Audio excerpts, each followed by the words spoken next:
Ayan guys. Ang baboy ni kuya.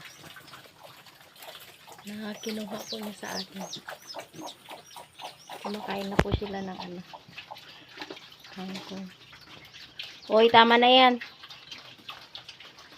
Kumain ka na dun, oh.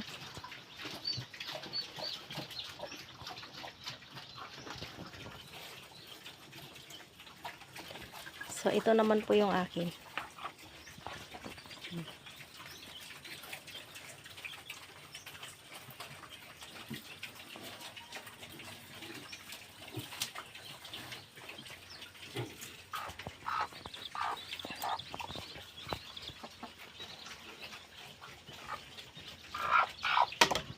Ay, shit. Ano, labas. Makakainin ng mga baboy yung anak mo. Labas. Labas.